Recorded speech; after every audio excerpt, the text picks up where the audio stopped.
Okay, what's up, everybody? David Parsons here. It is time for the Nostalgia Trap. Thanks so much for joining us this week. We are continuing to be in quarantine and continuing to talk to one of our favorites, Justin Rogers Cooper, about what the fuck is going on and how this is changing our politics and how it is perhaps revealing a lot of the ways that things have always worked and are now working in an even more visible, corrosive, unbelievable way right in front of our eyes. We call this episode "Thank You for Your Service" because, that's a phrase that has entered the popular lexicon as this kind of disingenuous thing that's thrown at American troops for their sacrifice in war. And it feels like we are being asked, and I say we, I mean working people, especially people who are in the so-called essential job sector, are being asked and are going to be, I think, asked in an even more profound fashion in the coming weeks to sacrifice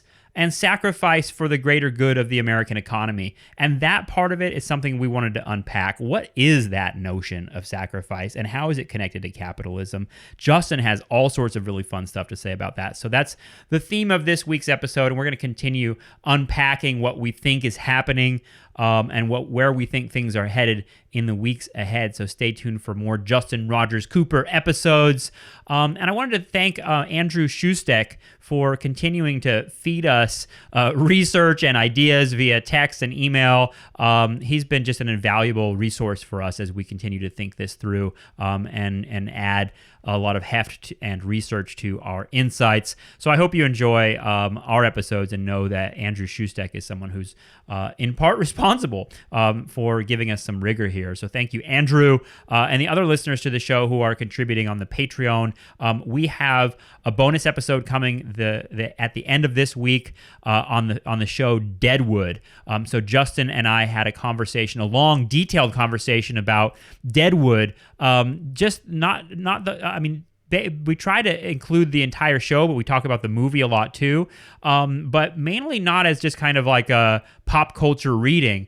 We really wanted to get to why Deadwood is seen and why you can see it as such an important allegory about America and about national ideology, and how all of the big ideas that we play with on the Nostalgia Trap are embedded in Deadwood, embedded in those characters like Al Swearingen and Seth Bullock and Calamity Jane and Trixie and so many others. So if you want to hear us talk about Deadwood, go over to our Patreon. That's what we're doing this week over there, and continuing our vibe checks, etc. Last week's vibe check with Daniel Bessner was a really great one, so you can get that one too if you subscribe. I think the conversation with Danny Bessner was in part where we started to think about this idea of the blood sacrifice of the working class and what capital is demanding of us right now, which is absurd, but it falls directly in line with the larger kind of ideology of capitalism. So lots of fun stuff happening on the Patreon. Go over to patreon.com/nostalgiatrap and you can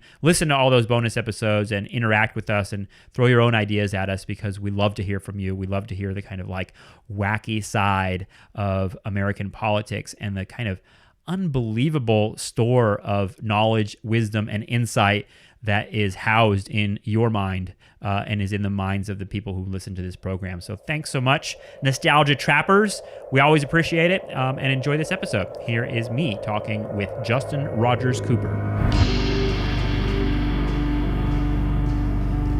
All right, Justin, we are in week whatever of quarantine, and, just like we have been talking about, the politics and everything else are starting to shift. It feels like it's shifting, even along with the biological emergency that still seems like it's pumping away, although, you can look at a million different graphs and charts and lines, and, everyone seems to be pointing at different pieces of evidence, and I think that part of it is really kind of overwhelming. But either way, here we are, and you're in New York City, and I'm in California, and we're trying to crack out what's happening here. I mean, there's a lot to talk about. I mean, the Bernie Sanders revolution is over. He just endorsed Joe Biden on Joe Biden's live stream in probably one of the most awkward Zoom meetings I've been in, and I've been in a lot of awkward ones. But it seems like a good moment. Yeah, it seems like a good moment for you and I to kind of unpack a little bit of what we're seeing in terms of the big trends, because, I can just start us off and then you can react to this. One thing that you and I have talked a lot about is this idea of, the blood sacrifice. And I know that's kind of a dramatic or melodramatic way of putting it, but that's how I see it. I mean, every time I step into a Trader Joe's or a grocery store or any quote unquote essential business, I'm thinking about the workers there. Some of them have masks, some of them don't. We're hearing about grocery store workers dying from getting this virus.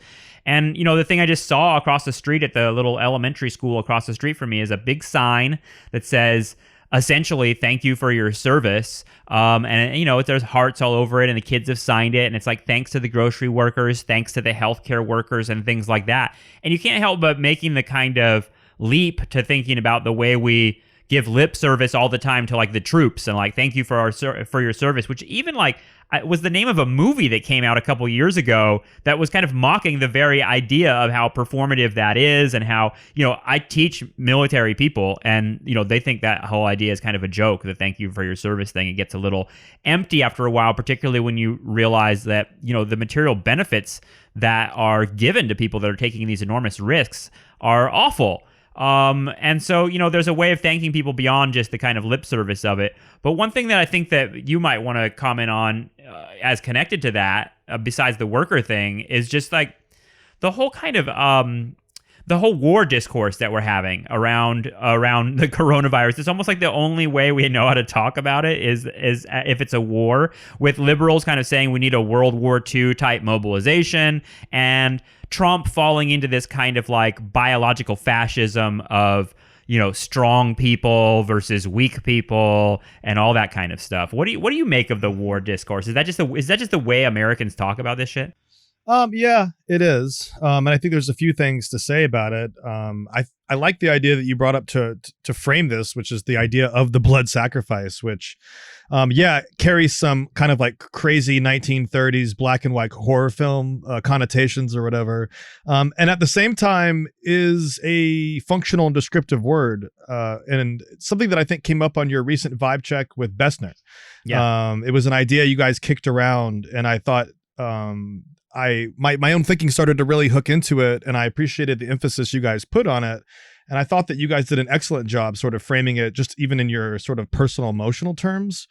But I think we can also like take it in the direction that you just did, and to think about who's being sacrificed, and where they're being sacrificed, and also what is the connection, even an ironic one, between the terms of who's being sacrificed and why, and this idea of calling the COVID-19 pandemic a war as something that we should mobilize against as if it's an enemy. And I want to start just by thinking through something that someone sent me this morning, which was a story of Leilani Jordan, who just died from COVID-19, age 27. I'm not sure specifically what store she was working at, but a journalist named Stephen Greenhouse tweeted about this and said that the store provided neither gloves nor hand sanitizer, but that Leilani continued working because she wanted to help people. And her mother revealed that her last paycheck was for $20.64.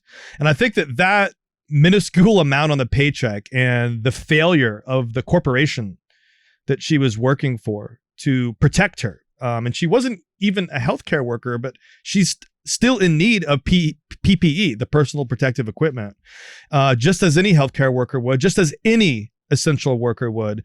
And the reason I'm kind of bringing Leilani into it is because it struck me to see her face and to see how young she was and to see a future stolen from her. And it also struck me to see that she's an African-American woman, a young woman working hard and working selflessly, and who was intentionally sacrificing herself, not, I don't think, intending to sacrifice herself in this way, but risking her health, risking her life to help other people get the resources, materials they need. And that sacrifice, that risk, that emotion that animated her, that motivated her, to me is something that resembles what we would otherwise call solidarity. And it's something that I think that, me and you and a lot of people sort of instinctively have for her, for people like her. And it does set up this contrast with what we're seeing across the street, and possibly even with the clapping that's happening around the world at 7 or 8 o'clock at night, which is, a wonderful and sentimental performance, and one that, we've sporadically participated in because it's finally found its way to our neighborhood, but also one that, me and you have spoken about and we've talked about as being feeling somewhat empty because the material support that these workers need, they're not getting it. And there's still a lot of vulnerable populations that we're going to touch on today, I hope, who aren't getting the resources they need either. And so there's something, a bit of an empty gesture in the language of gratitude that's not disconnected from the language of war. And I'll make this one final point. We can circle back or you can react. But the point that I want to make is when you have Xi in China and Macron in France and Johnson in Great Britain and Trump and Cuomo in the United States, among several leaders and politicians who have invoked the metaphor of war and wartime mobilization to what the Atlantic calls galvanized national action, etc. The irony of that galvanization, the use of the term by them, I don't want to critique it as it's used by healthcare workers themselves at this point, or by essential workers themselves, some of whom do use that discourse to motivate themselves to go into these jobs every day on the so-called front lines, risking their lives for other people in acts of courage that honestly, it's almost an overwhelming sentimental response that one can have if you decided to go down that road. And the reason I'm pointing the finger up the chain, not at the people using it who are on the ground, so to speak, is because there is a bitter irony that if we're trying to use the war metaphor to frame the so-called fight against this pandemic, there's so many ironic things that we risk overlooking. The most important too, obviously, would be the fact that how come you're mobilizing a population for war but not protecting the people fighting it, whether that's the healthcare workers or the essential workers? And second of all, if you look to the people being sacrificed like Leilani, there's an extreme tragic irony in that the same people the U.S. military recruits for its volunteer army, working class people of color, people trapped in cyclical poverty, those same recruits are not just the ones who are vulnerable on the so-called front lines, whether as healthcare workers in Queens, New York City, or as essential quote unquote workers like Leilani in whatever grocery store or whatever store she was working for, but also the populations themselves. So that map we talked about on the last episode has been overwhelmingly reaffirmed in countless stories since me and you last spoke, including people saying that, hey, isn't it true that in the Bronx, people are 3 times as likely to face mortality from COVID-19 than in Manhattan just a mile away. Yeah. And that those same populations are overwhelmingly working class people and, more specifically, working class people of color. So when a national leader like Trump or Cuomo uses this rhetoric without not just speaking to the tragic ironies we just outlined, but actually doing something about it, one begins to think that there's echoes here of the Civil War, in which people said, this is a rich man's war and a poor man's fight. Yeah. And that part of it is really makes me mad about this kind of romanticization of sacrifice, coming from the top. So if you're hearing figures like Cuomo or de Blasio or whatever, celebrating our healthcare workers, celebrating our brave grocery store workers, because the romance of sacrifice, to me, I mean, we're talking here just a day after Easter. It's built into that kind of Christian kind of ideology that you've mentioned before, that is about kind of like how even though you get no reward, in this life, you sacrifice your entire life for the job, and there's something that we look at as good and moral and decent about that, instead of looking at the system of like, why should that sacrifice have to be made at all? And who is being asked to make that sacrifice? I mean, I'm thinking about, again, I've taught at a number of courses at military bases and talked to a lot of men and women in the American military. And many of them tell stories about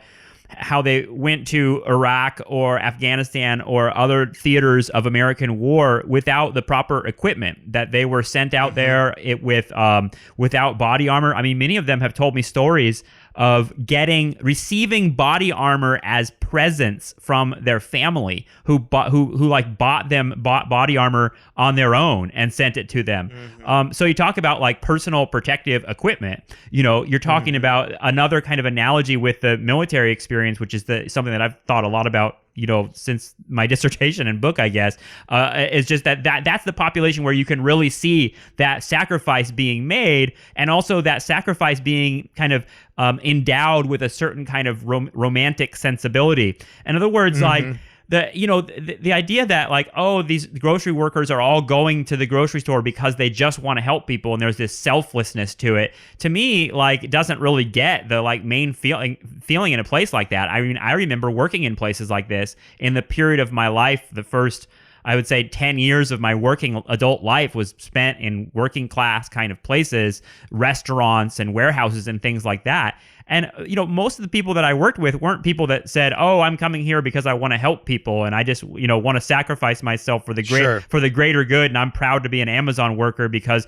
this helps people. They were all like, I need to pay my rent and to like pay for shit. I need money to survive. So in other words, there's like, I think that it's really convenient for the ruling class to have this kind of sensibility where we all thank people and say, what a great thing you're doing, when it gets you away from really coming to terms with, is this sacrifice really even necessary? Do we really, and if so, if we're saying that we have to have grocery workers, we have to have, people fighting wars, then why aren't we protecting them more? Like, why aren't we giving that? I mean, to me, this is a kind of moment where you can look at the people who get to stay home and Zoom online, and the people who get to, or who have to go and get dirty and expose themselves to the virus. Like, to me, like the people that are, I mean, this may not be true, but this may not be borne out by the data. But my idea is that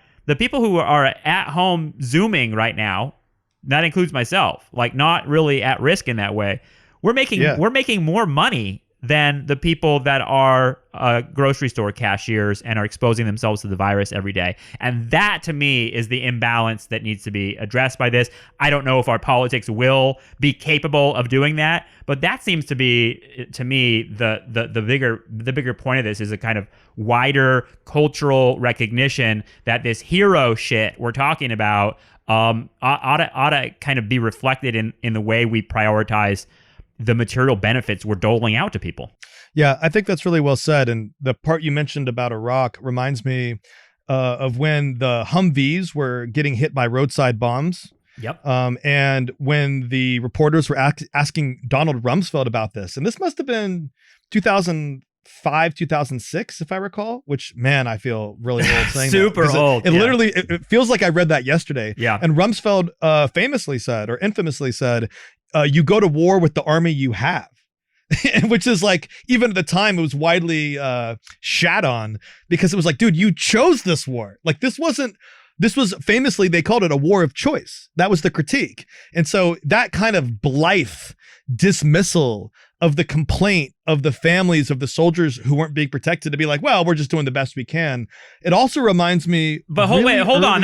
What's so weird of him to be saying, because it's like, don't we spend more money per capita on our fucking military than any force in human history? Where the fuck is all that money for Rumsfeld to say like, hey, we do what we can. We scrape together a little army and we go to war. Like, what the fuck? Don't we have like trillions of dollars going to the military industrial complex? Well, dude, you tell me, what are the margins at Raytheon? And you tell me what the dividends are if that's a public company. Like, take those top 5 weapon suppliers to the U.S. and you tell me what their rate of profit has been between 2001 and 2020, and I think you'll have some of your answer there. That even in a culture that goes to war over everything, like the United States, it still boggles the mind. It's kind of like the pharma conversation we had on our last episode, but it still boggles my mind that people can say, actually, we got to mark up the bullets. We got to mark up the tanks. We got to mark up the F-35, because we're going to make profit off of the death. It's not even like, hey guys, we have to do this horrible thing. We have to kill the enemy. It's this horrible project. We acknowledge that. But we're just doing it at cost, and we're doing it because as a nation, XYZ. No, it's like, no, actually, we're going to go fucking kill a bunch of people, and shareholders are going to make billions of dollars from it. And then the kicker is always, oh, and by the way, taxpayers paid for it with borrowed money that the taxpayers have to pay back in the future. And it's kind of like, that just, war morality aside, as a financial deal, that is like, the easiest way to rob the bank is from inside the bank. You know what I mean? To run the bank. So I thought that was worth pointing out with the Rumsfeld thing. But the other point that I want to come back with is also just to kind of tag the war discourse in one more way. And that way is, if you're going to declare a war on an enemy, it's all the more ironic because even though all these nations are doing it, and this came up in a CNN article that was kind of on this discourse, and they interviewed a professor, Dr. Leanna Wen at George Washington University, some medical school there. And she said, it's kind of weird because during this pandemic, we need global cooperation.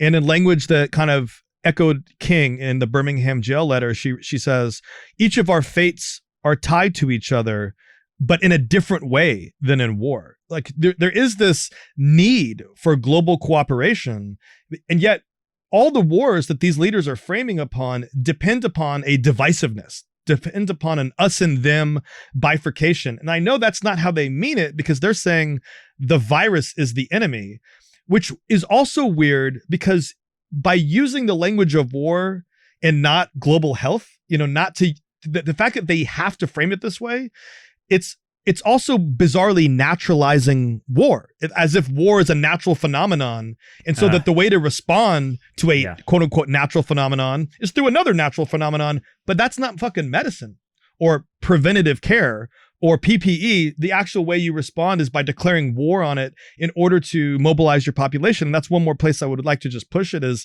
what kind of population ideologically needs to hear the things of war in order to take it seriously? So like nearly all the articles that have been pushed out on this, including CNN, The Atlantic, and others, have said the reason they're doing this is to like focus the attention of the population and to try to like convince the people that don't give a shit that this is really fucking serious, because ideologically it's understood that we're supposed to take war seriously.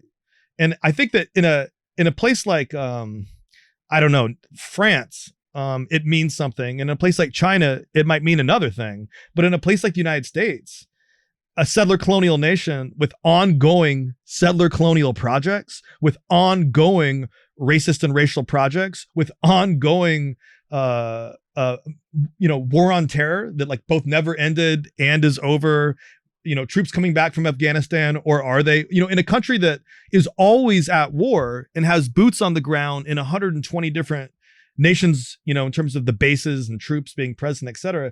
I just find it a little, it's worth reflecting on to figure out like, why does this population need this rhetoric? And also, is the whole country understanding the rhetoric in a certain kind of way? And the last thing I wanted to say is, it reminds me early on in Trump's term, remember when there was some kind of military attack in Niger and 4 American soldiers died, and there was this scandal long since forgotten because it was scandal number 16 out of 13,104 to this day. But there was a scandal that Trump told the widow of, I believe, an African-American soldier who died in Niger, he knew what he signed up for.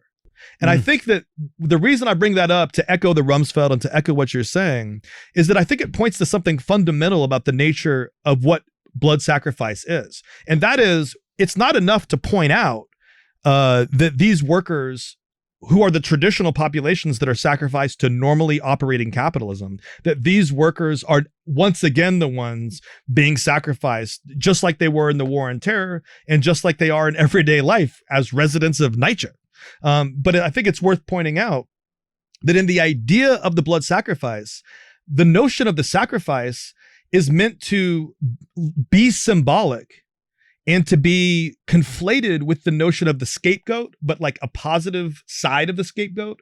So in other words, it's not just the stereotype of the virginal sacrifice to the gods, or the kind of Mel Gibson apocalyptic beheading that's supposed to get the flowers to grow again. Right. But I think those points demonstrate a fundamental core of the sacrifice, which is there's some belief that not only is the disposability of these special bodies necessary to keep the engine or the machine of the political economy humming in normal times and exceptional times, but there's this notion too, for political leadership, for religious leadership, that you have to actually focus attention on the symbolic sacrifices as they're occurring in order to conceal the true nature or the origin of the sacrifice, which is to say, it's the religious and political leaders who are sacrificing the population for their own material gain and benefit. That even in a time of crisis, or even because of the time of crisis,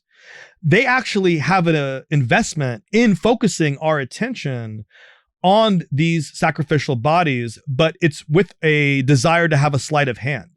I don't think they want us to carry out this analysis as far as we are, of course. Right. But the point is, there's something about I think this was what you and Daniel, or maybe it was Yasmin, were talking about, the kind of fetishistic nature of political thought and political thinking, that there's something fetishizing that's happening here too, that I have kind of yet to unpack, but that I know is built into what's happening here, which is to say, and this is the final thing I'll say here, it's kind of like the support your troops vibe that you were talking about earlier. Yeah. The thank you for the essential workers. It's this idea that we're going to build up symbolic forms of gratitude, of respect, of fetishization of these bodies, because we're actually not going to materially support them. That at the point at which you're offering symbolic forms of gratitude,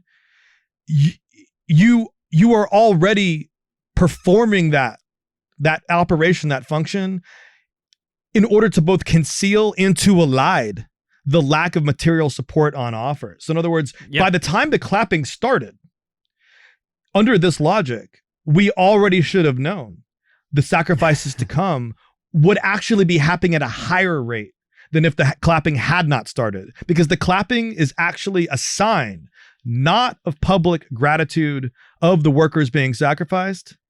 The clapping is a sign that the society is sort of unconsciously mobilizing itself to forget the trauma that it's witnessing with its own eyes every day, because the trauma that's being experienced by those same people and their deaths is sort of like beyond the ability of not just the political economy and its leadership, but in some ways it's beyond the emotional ability of the population to recognize in real time, because to do so would be coming face to face with a set of truths or realities that would be shameful to face. And when confronted with shame, you have to cover it. When confronted with shame, you have to cover it. Yeah, and that's great, and I see it working a couple different ways. One is that the propaganda from above, which is kind of like mobilizing this idea of a kind of selfless sacrifice, and the clapping and the support our troops and all that shit has been around, and we've known that. I mean, people who talk about in the anti-war movement, they know that kind of support our troops bullshit line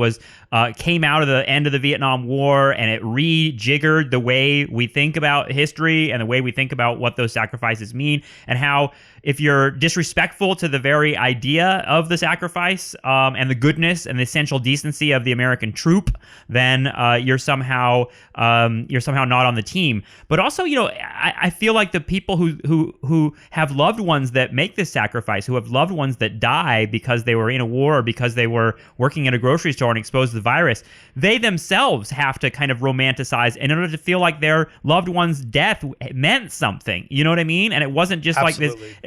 You can't. How hard is it to say, my dad died because he just worked a shitty job and he got killed by it, and it meant nothing?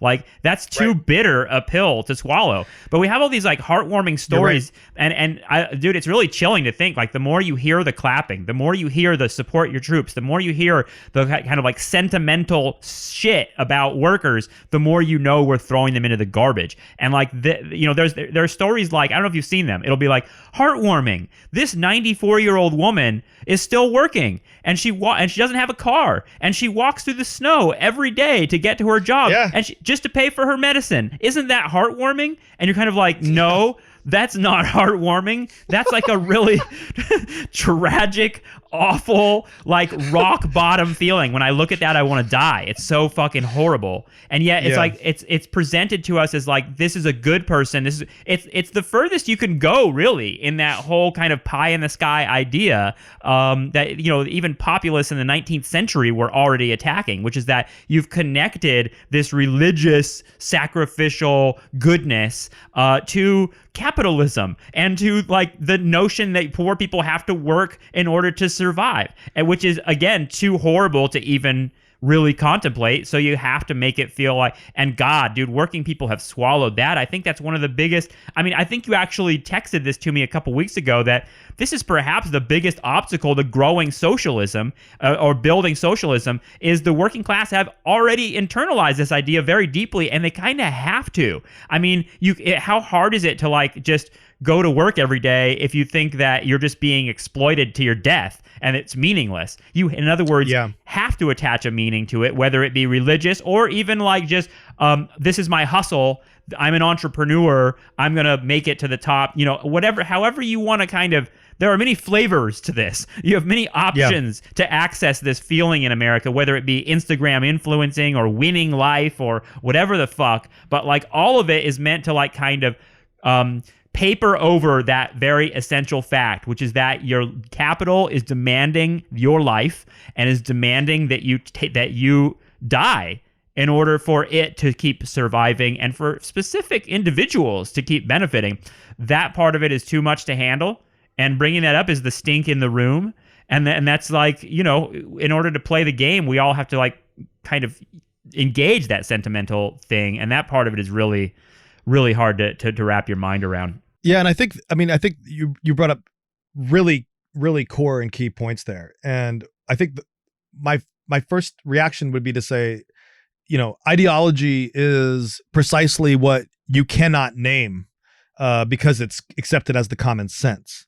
And it's not like ideology is pro-life versus pro-choice. Ideology is the larger culture that enables that conversation to even, or that argument to even happen. What kind of culture creates the conditions for people to think that that's the argument to have? And so I think you've raised another exceptional point too, which is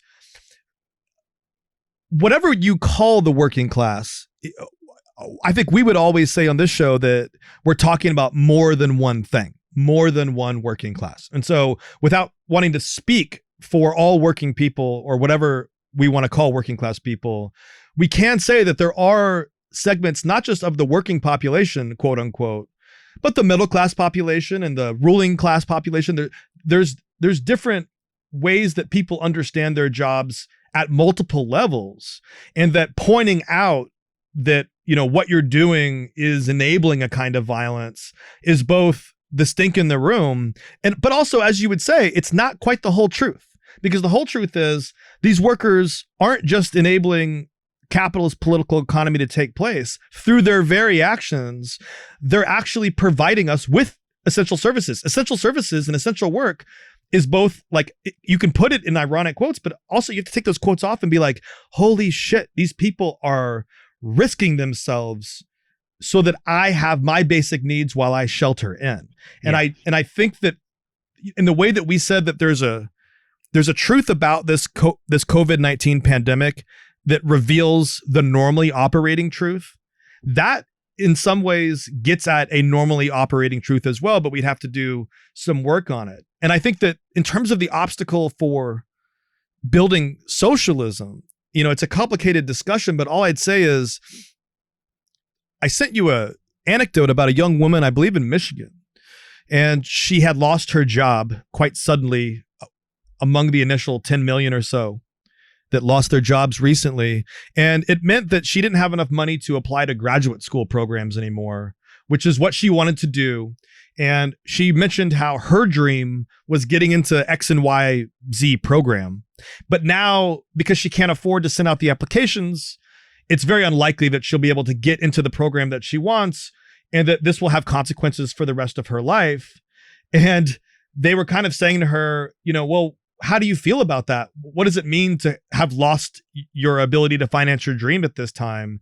And I don't have the words in front of me, but it was, as you suggest, it was something to the effect of, well, that's just the way it is, and I better get used to it.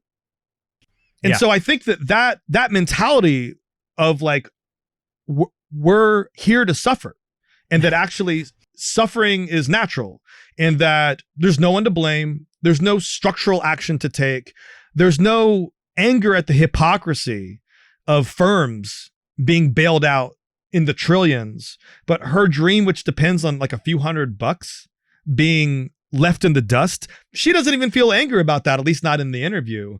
And that the recourse to understanding yourself as someone doing a necessary task on behalf of others, but also as someone who, if you're suffering, doesn't like deserve it, but needs to just be individually strong in the face of your suffering without a social recourse or without politics in the way that we imagine it.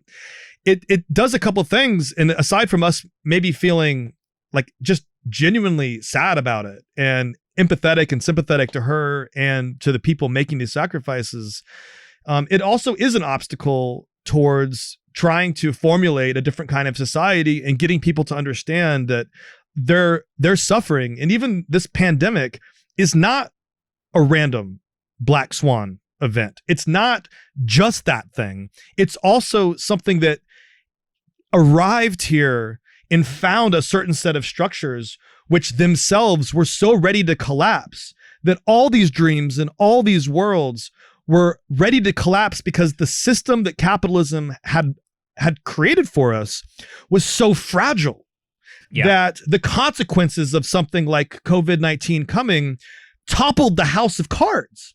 And I think that that's where we want other people to, I just have an emotional reflection about the kind of long sequence that's happening. And I'll end this part of it and reacting to you just by saying it's truly humbling the woman that, like, she really does probably walk 5 miles to a bus stop, to take the bus 3 stops, to walk another mile to get to work, and does this twice a day, just to bring enough money home to pay for food and drugs and stuff. I've read a lot of stories like that, and I always find them extremely moving. And it's similar to the logic of the GoFundMe accounts, which are, here's a deserving child, a deserving family, a deserving person in need who's faced a shock or tragedy, and we're going to turn the sorrow or sentiment of that event into an occasion for mobilizing to help them. And yes, on one level, that's beautiful that can happen. It's beautiful to feel the sympathy.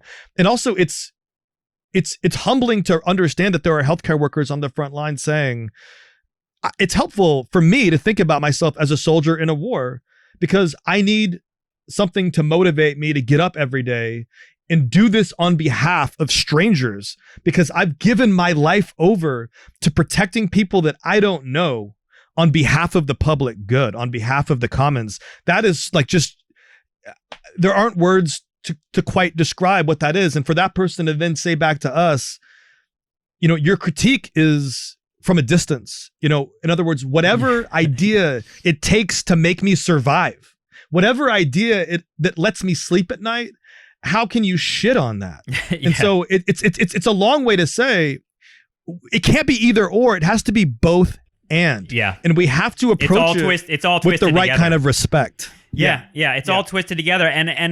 But part of me thinks that when you create a classification of people that quote unquote, put their heads down and don't complain, and they're the ones that kind of deserve our respect and deserve even benefits and stuff like that, then you create a classification of people who don't deserve as well, right? And like, you know, we've mentioned that before, and that often falls into kind of like thinking about liberals and conservatives and kind of like how they conceive of poor people and the deserving poor and the non-deserving poor. I mean, you even hear the Attorney General was at the Surgeon General, I want to say, some fucking asshole in Trump's administration said this week that like Latinos and blacks need to step up by stopping consuming drugs and alcohol, because that's going to make the virus spread more in their communities. When like you and I are sitting here having conversations about these fucking maps that tell you that you can just literally map out where the virus is based on race and class, and they're trying to tell us that this is. I mean, many people said, well, actually, you know, all the things you're talking about, like drugs and alcohol rates being higher among people of color, all that shit's bullshit. Like, it's all based on fucking stereotype and bullshit. But either way, the idea that like, well, maybe you got this virus because you smoked cigarettes.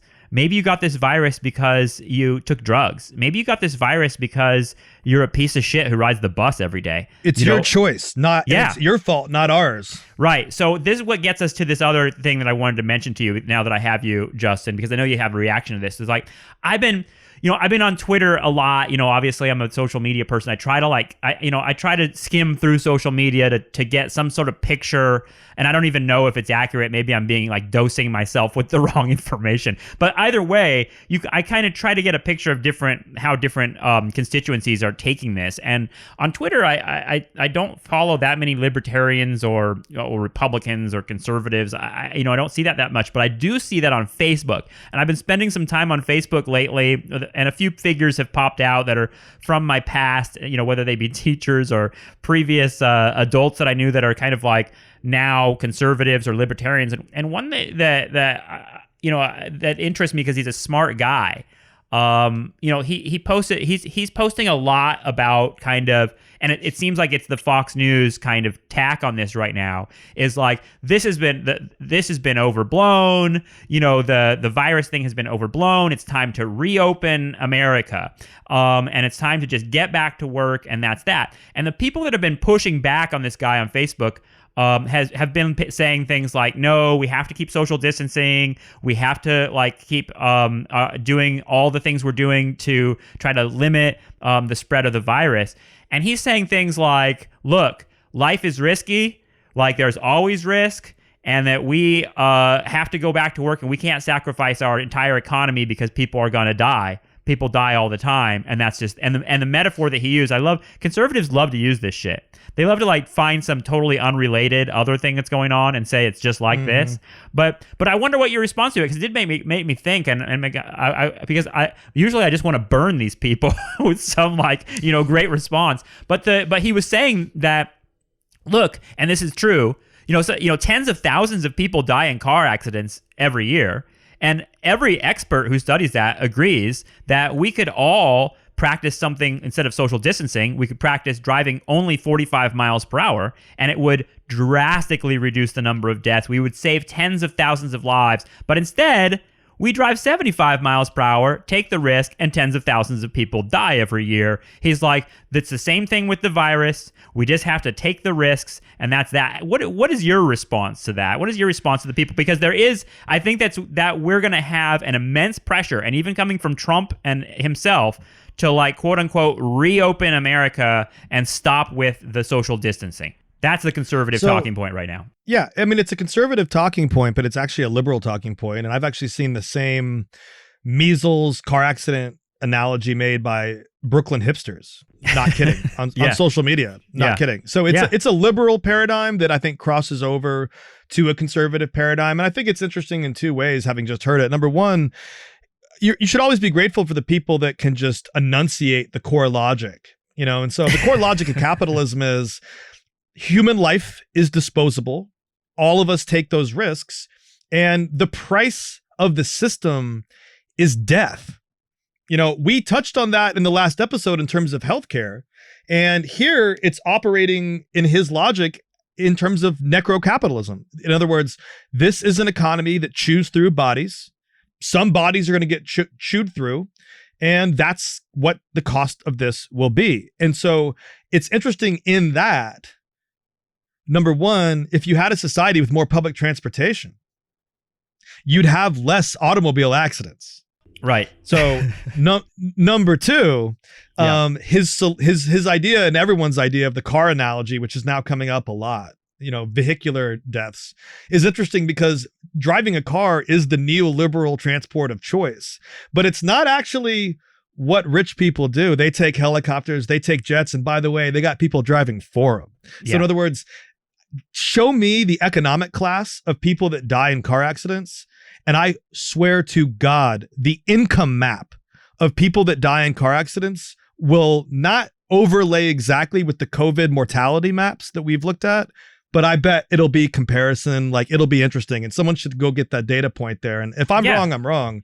But anybody who's driving a lot, number one, lives in a suburb and is commuting, or lives in a place where they have to commute. Now, people with the best paying jobs are the ones who commute the least. And if you look to see where those jobs are, those are the people with the best jobs can work from home if they want. People with the best jobs are flying to meetings, and they're in an insulated plane ride environment in which the risks are really, really, really small that anything's going to happen. And if you look at the commuters between DC, Boston, Philadelphia, the whole Amtrak Acela line on the East Coast here that kind of runs parallel to I-95. I-95 is for the suckers. It's the people that can fly from JFK to Boston Logan Airport in 40 minutes. Those people are actually removing risk, and they're more productive with their time. In other words, driving is for the masses, not for the ruling class. And so I find the entire car analogy one that is already troubled by the kinds of critiques that we would lob at it. Right. Just to pause, what you're saying there is that capitalism is always risky, and that's what this guy is arguing. Capitalism always comes with risk. Capitalism always kills people. But what you would come back with is like, but that risk is stratified by class. Like that risk is stratified. That's the first thing I'd say. Yeah. So in other words, second thing you could also, go ahead. You could also, my guess is that this is a non-disabled, like an abled straight white males saying this. That is my guess. In other words, the person who most quickly advocates for a risk-based approach to an economy is someone who's themselves speaking from a site of privilege and insulation, because they're not actually faced with the actual risks that they're proposing other people take. In other words, our critique of libertarians has always been that at root, it's an embodied philosophy. In other words, it's a philosophy most likely to be taken up by white populations, and more specifically white male populations. It just is. If you can say the same thing with the kind of far right libertarian world. So I'm gonna stop myself there because I want to come back to something else you said, which is about these maps that we're talking about. And one of the things that I'd like to offer to you is that we should expand the map that we're looking at, where we compare the Bronx to Manhattan, or Queens and Brooklyn to Manhattan. And I want to kind of move it to a global position, but to take the key lesson from the Bronx, Manhattan. And so it's actually the Bronx residents are twice as likely to die from COVID-19 in New York City, but they're 3 times higher than Manhattan specifically. So in other words, if you live in New York and you're in the Bronx, you're twice as likely to die from it. But if you live in the Bronx compared to Manhattan, you're 3 times as likely. And I think that disparity, that stratification, which is a racial and class stratification, is worth thinking about on a global level, because it condemns even further the kind of response that we've seen from global leadership. And I'm going to contextualize it once more in New York City, and then just kind of take a quick jaunt out, because I know that we have to be sensitive to time. And that is, in New York City, we talked about in the first couple episodes on this series the problem with the homeless in the New York City public schools. Yeah. And here we are in the 4th week of the virus with people lauding the leadership of Cuomo and de Blasio, which, contrary to our last episode, I found out that de Blasio's approvals are in the 60s. So he hasn't. What the fuck? His approvals went up with Cuomo and Trump. He's one of many guys. That's our thesis, though, right? I mean, it's just like whatever leader is there just has to kind of flex their muscles a little bit in public and make some public pronouncements, and people fall for it. I mean, that's just natural shit, I guess. Well, and this is the kind of religion of politics argument we'd make. And so I want to finger this another step further here, because here it is a month into the lockdown. And what's happening with homeless people? And so for people that want to applaud de Blasio and Cuomo's moral leadership during the crisis, even where they disagree with them in terms of their leadership prior to the pandemic, let's throw an anecdote back to them, which is 21,000 New Yorkers are still currently sleeping head to toe in dormitory style shelters. And there's been 120 reported cases of COVID-19 in 60 different shelters in New York City. Now, look at the economy. No one is traveling. There's no tourism. There are 100,000 vacant hotel rooms. And you could take 30,000 of them and house all 21,000 of these homeless New Yorkers, as well as other vulnerable members of the New York City population. Just move them into the hotels. Get them out of these shelters where they're spreading the COVID-19 virus all around to each other. And so let's think about something else. Under de Blasio and Cuomo, the NYPD are still doing law enforcement sweeps against the homeless, kicking them out of the subway, kicking them off the streets, using carceral state tactics against the homeless. Right now, they haven't put it into that stuff that they were doing before the pandemic started. 3, de Blasio and Cuomo have been quite exceptional in saying how we should all rally together. And so Cuomo actually said during one of his battlefield speeches that now's the time to show a commonality and a mutuality and a unity that this country has not seen in decades. And at the same time, 21,000 New Yorkers are homeless. Yeah. And at this moment of the crisis, when all options are on the table, in the magical moment of the crisis, when we can make trillions of dollars appear, de Blasio and Cuomo have failed to create permanent public housing for people that in a pandemic, including extremely vulnerable kids, who they're lionizing as part of the reason why we couldn't close the schools early on. This is the reason they use these same people. They can't reopen. They cannot. And this is what I think is the ideological kind of barrier that is so fucking frustrating. It's that, this is something that we used to talk about when I was teaching in Hollywood, and my students, we had a big glass building, luxury kind of glass building at a private college. And we would look across the street to these luxury buildings that were sitting empty because they were just literally a real estate project for some Russian investors. And they're just sitting there empty. Like literally they gave up on this luxury building. So there's like all these condos sitting there empty. At the base of that building are homeless encampments that go on for a mile. And you're thinking, well, why don't they just open that up? But it seems like that would be impossible. And I want you to answer kind of why that's impossible, because it's happening in San Francisco. Their big outbreak of COVID right now is they just found 70 people in one shelter that all tested positive. That was a homeless shelter, and people in San Francisco have been begging the mayor to open up hotels, open up housing, try to get people that are homeless into places where they're not going to be exposed to this virus. It would seem simple to do. There is plenty of empty real estate, yet they don't. And the most egregious example of this, Justin, I don't know if you've seen it, is in Las Vegas, where in Vegas, they've shut down the whole fucking strip. As you know, the strip is just nothing but gigantic hotels. Tens of thousands of hotel rooms. The Venetian has 20,000 units in it. So it's the largest 5-star hotel in the world.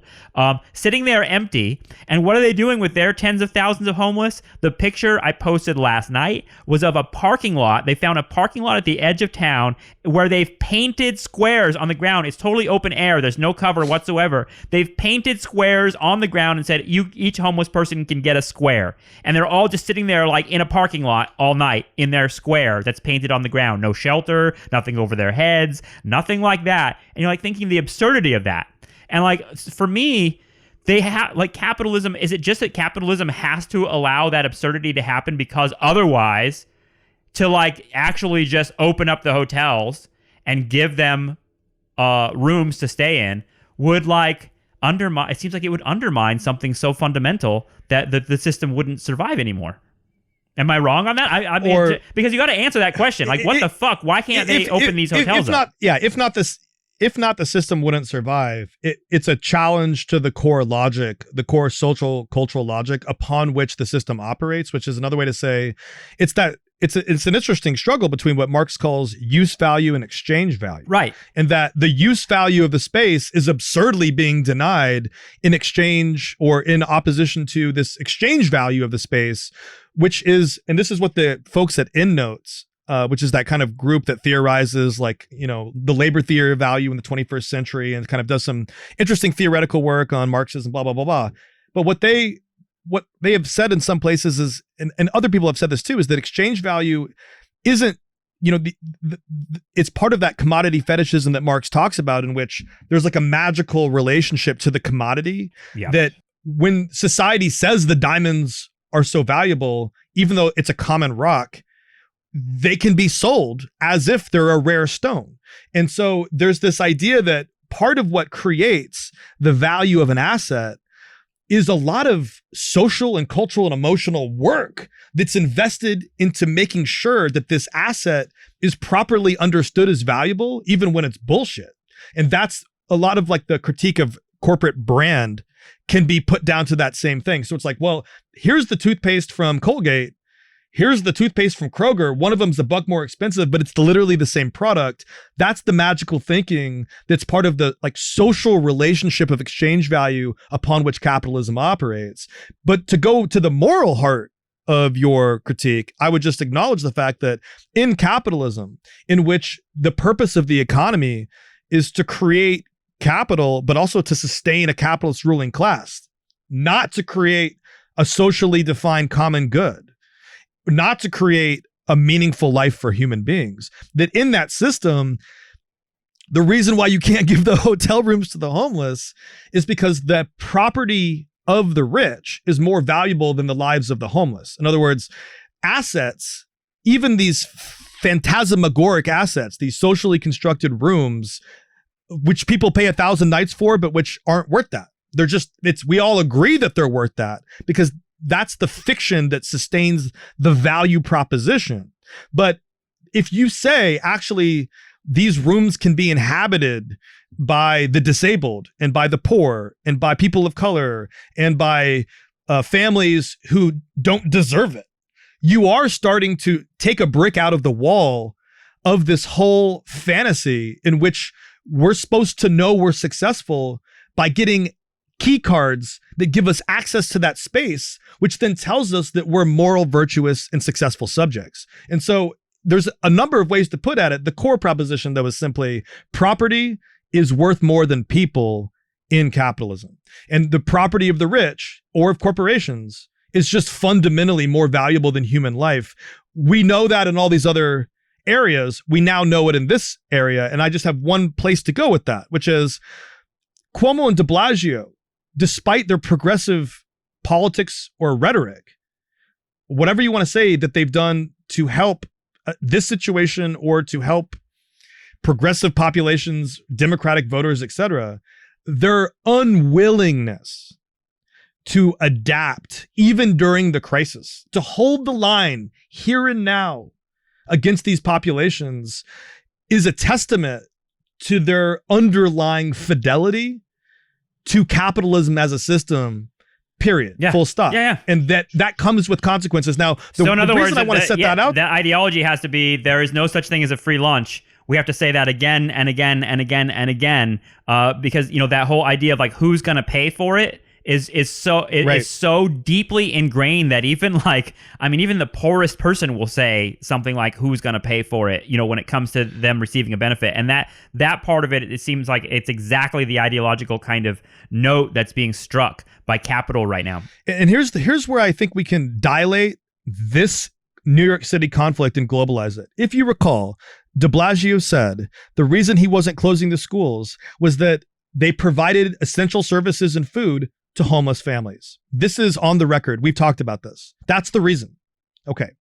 So number one, those services were in fact then provided the next day after the closure.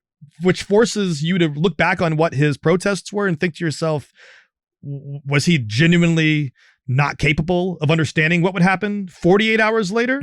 Did it take them some time to plan for it and thus reality materialized before his eyes? Or does it reveal a fundamental problem that we have to untie? And the problem that I think it helps us understand is that during a pandemic, poverty takes on special meaning. And you could call it something like, the bind of pandemic poverty, which is we can't save the people from COVID without making them starve. And that we've talked about this. When you have that situation, it means, wow, you've got a really shitty economy where when a pandemic comes and you have to socially distance some people, you can't, because then they lose access to food. And thus, are we going to let those poor people go hungry?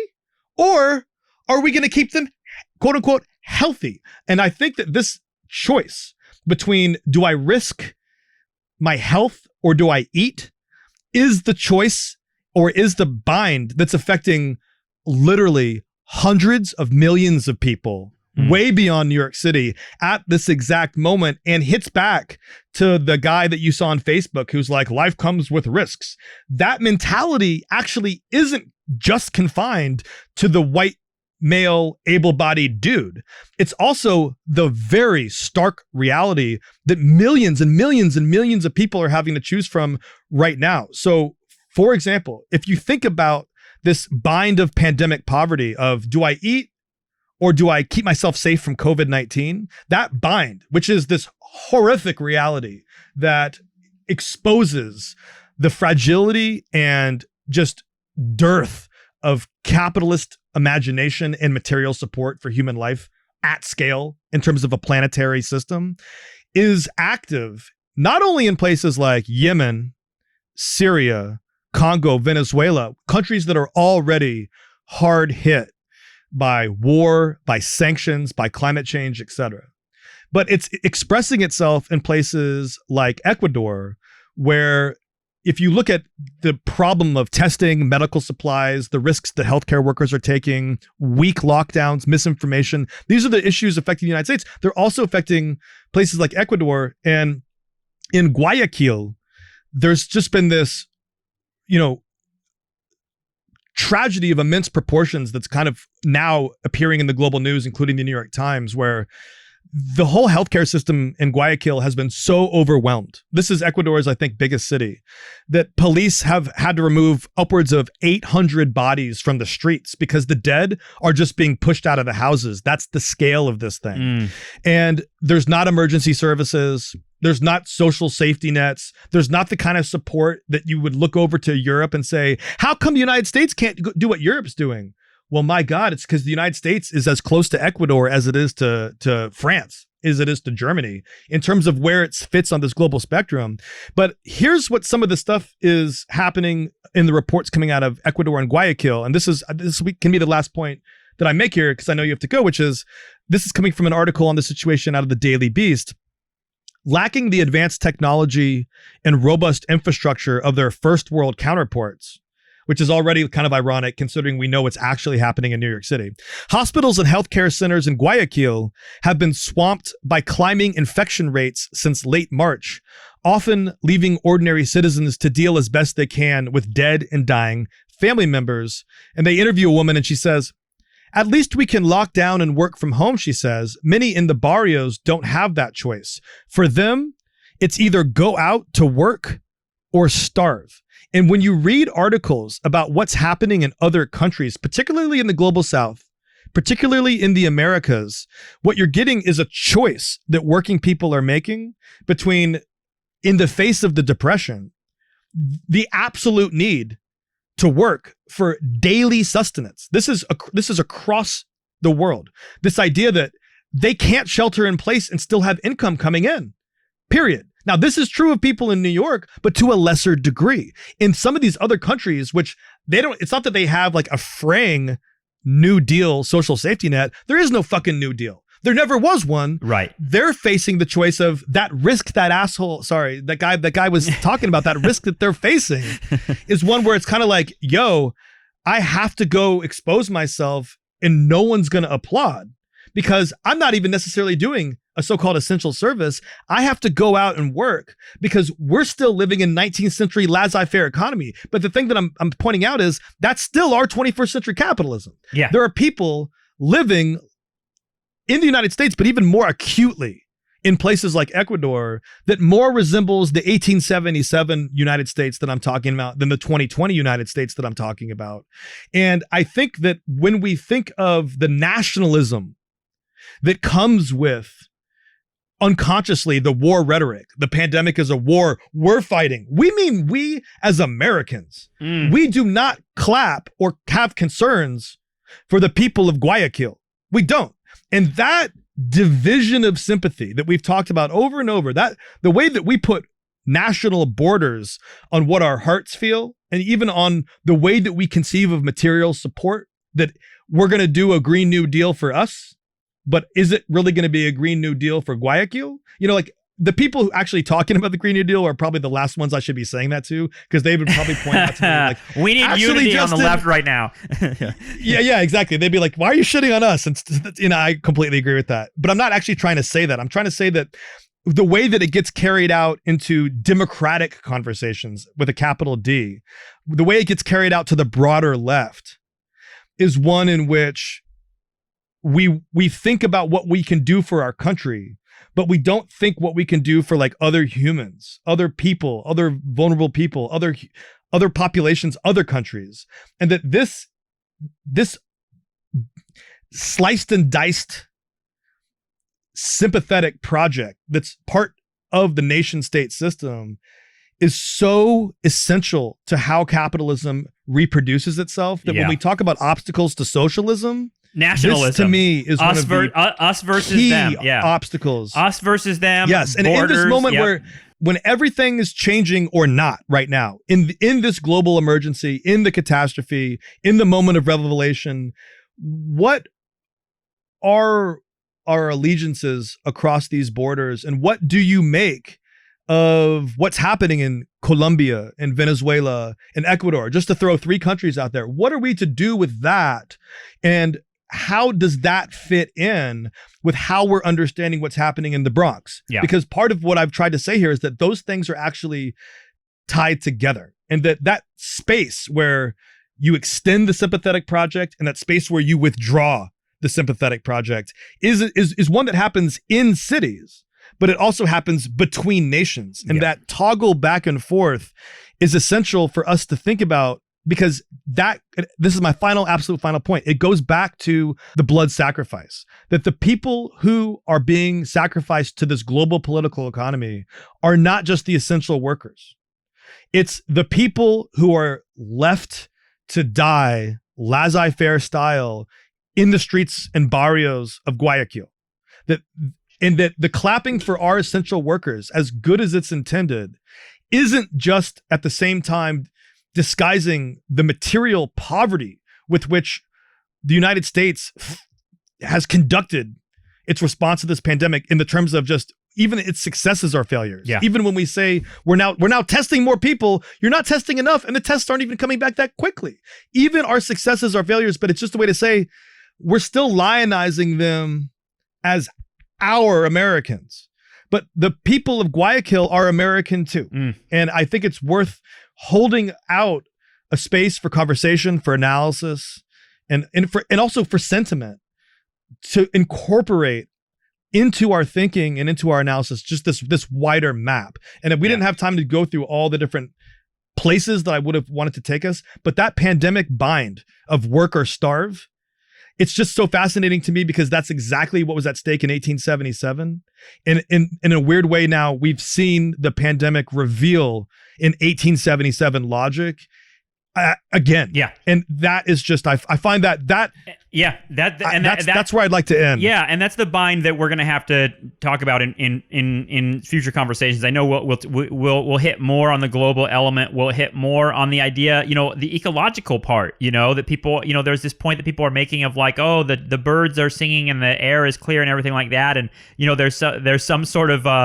there's some sort of environmental consciousness that's coming out of this that I think is worth thinking about as well. But just to respond and maybe wrap up our last point there, because I think, it seems like most of our conversation today was about this notion of sacrifice and who's making the sacrifice, who's demanding they sacrifice, etc., and how we've like kind of connected that sacrifice to some sort of like sentimental ideology that kind of makes it seem like this is a good moral thing to do. That guy that's on my Facebook, he's a lawyer with his own private firm, and so he's, you asked, like, you were guessing that he's probably a wealthy individual. Yes, and he's demanding that everybody go back to work, and so when I hear something very insidious at that it's kind of like, hearing that Trump said, well, he knew what he signed up for. When you make it voluntary, when you make it sound like a choice, that's when you can ennoble it, and that's when you can say, oh, what a noble sacrifice this person is making. When it's like, no,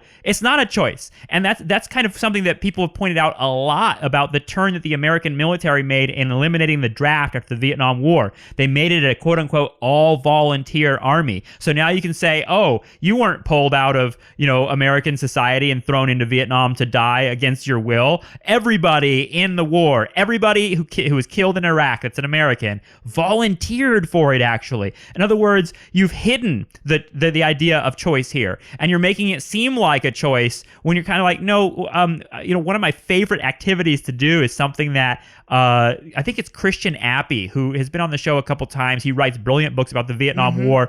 He has in his book Working Class War, he talks about how 80% of the people that fought in the Vietnam War were from the working class and were poor people. And he describes, and I do it on the board with my students when we try to figure out the quote unquote matrix of choices in American society and kind of create a landscape of choices that people can make based on the material kind of reality that's in front of them. And it's always super disturbing because what everyone eventually recognizes, and I think that it's valuable kind of exercise for students because even they aren't really seeing how limited their life choices really are. And that like, I saw a great kind of spray paint graffiti thing that someone posted the other day. It was spray painted on a bed that was outside, like a homeless person's bed that they'd made a sign out of. And it said, did you make choices or did you have choices? And like that idea of, Perfect. Yeah, and that idea that like some people, because of their class position, have more choices of like Zooming instead of working at the cash register, whereas people who are working class have fewer choices in front of them and are actually forced to put themselves at great risk and put their families at great risk in order to just survive another day, in order to have food and have medicine. In other words, there is no choice. And like that part of it is such a lie at the heart of the whole capitalist project, is that we all chose this, and any person in any position throughout the society chose to do what they're doing. Like you work at CVS because you chose that. You work at an Amazon warehouse because you chose that. You are. I chose to be a successful entrepreneur. Thank you. Yeah, right, exactly.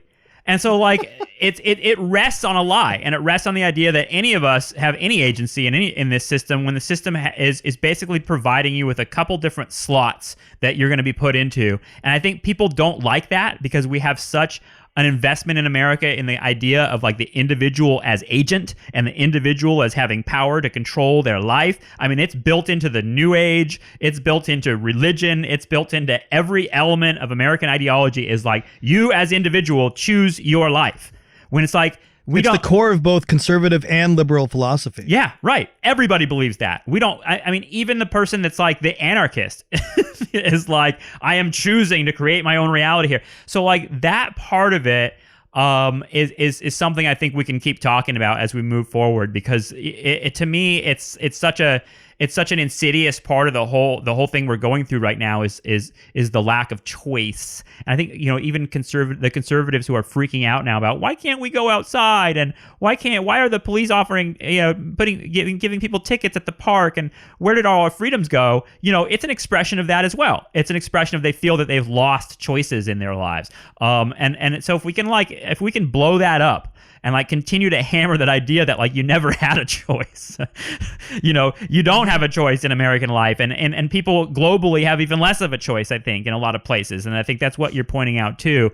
You know, it's a valuable place to go. But I gotta get to my Zoom class, Justin, because some of us have the insane privilege of sitting at home doing our Zoom classes. But you know, it's something that all of us, I think, no matter what kind of class position you occupy, ought to be thinking a lot more about kind of like, how did you get there and why?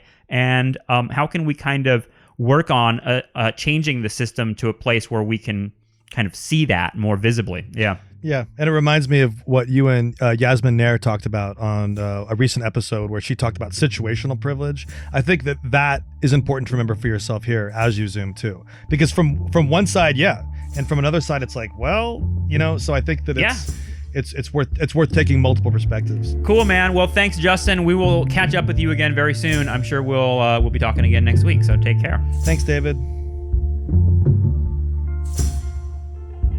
Okay, huge thank you to Justin Rogers Cooper. Always have a fun time listening to him. If you want to check out more of Justin's insights, we've got a wonderful episode on Deadwood. One of, honestly, the most fun conversations I've ever had with Justin about Deadwood, not just as a show, but as a national allegory. Go check that out at patreon.com/nostalgiatrap. We'll be putting that up later this week. And if you want to join right now, you've got access to all our bonus stuff, including our weekly vibe checks, etc. And it helps keep the whole program running. So if ever you've wanted to join up and hear more of our stuff, you can do that at patreon.com/nostalgiatrap. And we thank you and all the people that are doing that already. Thank you, thank you, thank you. We will be talking to you again as we continue to track the nightmare of the pandemic and what it is revealing to us. Really, really vibrant time to be talking about this stuff. And I thank you again for being part of the conversation. All right, we'll talk to you again very soon. Take care. Bye-bye.